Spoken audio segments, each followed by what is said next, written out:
जो एक किया नहीं गया है कभी, उसे कभी अलग नहीं किया जा सकता है। आप लोग भजन कर रहे थे, हम ऊपर सुन रहे थे। बहुत बहुत धन्यवाद गुरुदेव।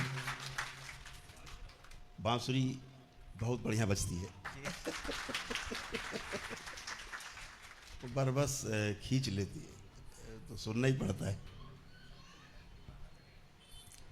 असल में संगीत जो है वह बाहर की वस्तु नहीं है। संगीत अंदर की वस्तु है, गीत भी अंदर की वस्तु है। अंदर बनेगा तभी बाहर आएगा, जब तक अंदर नहीं बनेगा तब तक बाहर नहीं आता। अंदर है ही संगीत। यह जीवन जब संगीतमय होता है तो आदमी सुरों में रहता है, सुर में रहता है, ताल में रहता है। और जब अंदर का संगीत बिगड़ जाता है तो बाहर का सुर और ताल भी बिगड़ जाता है। ऐसे ही शिव का और नारायण का भी है। ये एक दूसरे का भजन कभी नहीं करते। ऐसा कहा जाता है कि नारायण शिव का भजन करते हैं, शिव नारायण का भजन करते हैं, ऐसा कभी नहीं होता।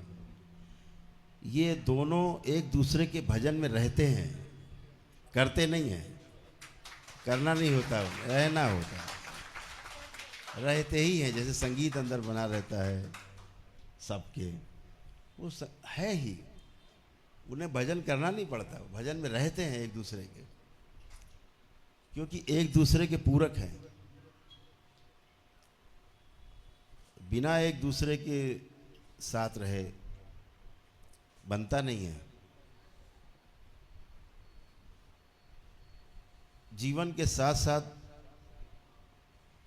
नारायण की जो शक्ति है रहती रहती है। जीवन में गड़बड़ी ना होने पाए, इसके लिए शिव की शक्ति रहती है। जो आपके पास है ठीक से आप सदुपयोग कर सकें, ये शिव की शक्ति है। जो आपके पास नहीं है वो उपलब्ध हो जाए, ये नारायण की शक्ति है। तो आपके पास उपलब्ध भी हो और उसका दुरुपयोग ना होने पाए, ताकि आपका भोग ना बने दोबारा से और बार बार जन्म न लेना पड़े, इसलिए शिव है। तो दोनों की आवश्यकता इस शरीर यात्रा में पड़ती है। जब अकेले जीना होता है तो खाली शिव से भी काम चलता रहता है आपका। लेकिन अगर समाज के सामने आपको कोई दृष्टांत उपस्थित करना है, कोई उदाहरण प्रस्तुत करना है,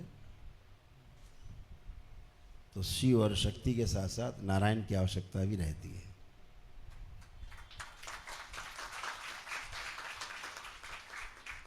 नारायण आपको दुनिया भर के वह सभी रास्ते खोलते हैं जिन पर आप चल सको, और शिव आपको वो शक्ति देते हैं कि उन रास्तों पर आप निर्लेप होकर चल सको, निर्विकल्प होकर चल सको। आपको कोई लुभा न पाए, लालच में डाल न पाए, मोह में घसीट न पाए, इसके लिए शिव है। तो सभी वैभव देते हैं नारायण। शिव आपको उन वैभव को सदुपयोग कराते हैं, दुरुपयोग से बचाते हैं और दूसरे के भले के लिए भी आपको प्रेरित करते हैं। तो नारायण और जो शिव हैं वो एक दूसरे में अलग ही नहीं कर सकते। आप अपने शरीर से आंखें अलग नहीं कर सकते, हैं ही। अब शरीर आंखों के द्वारा देखता है कि मस्तिष्क आंखों के द्वारा देखता है कि आंखें आपको दिखा रही हैं, आप ये कुछ नहीं कह सकते। आंखें जरूरी हैं। आंखों के द्वारा जो पीछे से देख रहा है वो भी जरूरी है, नहीं तो मुर्दा रहेगा। आंखें लगी रहेंगी, देखने वाला गायब है। दिखाने वाला भी चाहिए और देखने वाला भी चाहिए।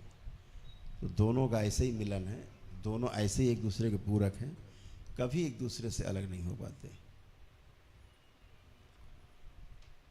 इस शरीर में ये जीवाणुओं से बना हुआ शरीर है। खरबों गुणा खरबों सेल्स आपकी बॉडी में, इनका पालन नारायण ही करते हैं, तभी शरीर रहता है। फिर इस शरीर का जो सदुपयोग है वो शिव करते हैं। तो दोनों का ऐसा मधुर मिलन है जिसे अलग शब्द कुछ नहीं कर सकता है। वो एक साथ रहेगा, साथ आते हैं, साथ रहते हैं, साथ ही साथ रहेंगे, कभी विलग नहीं किया जा सकता, हमेशा साथ रहेंगे। तभी जीवंतता है, तभी शरीर और जीवन का जो रूप है एक साथ है, दिखाई देता है। जब जीवन शरीर के साथ होता है किसी, तो वह चलता फिरता दिखाई देता है। जीवन हटा दो तो शव है। इसलिए शिव और शक्ति साथ साथ नारायण का भी रहता ही रहता है, क्योंकि शिव शक्ति तो अलग हो ही नहीं सकते, वो तो हैं ही। लेकिन जो नारायण है वो भी अलग नहीं हो सकते। तो अलग नहीं हो सकते का मतलब साथ ही साथ है, साथ ही होना है। कोई एक किए नहीं गए, एक हैं ही। जो एक किया नहीं गया है कभी, उसे कभी अलग नहीं किया जा सकता है। अलग उसे किया जा सकता है जो कभी एक किए गए हों। इस बात को हमेशा ध्यान रखो। अगर ये माइक करोड़ों अरबों अणुओं से मिलकर के बना है, परमाणुओं से मिल के बना है ना, इसको तोड़ तोड़ के फिर अलग अलग किया जा सकता है। लेकिन जो है ही, तो उसको आप अलग नहीं कर सकते। हरिहर।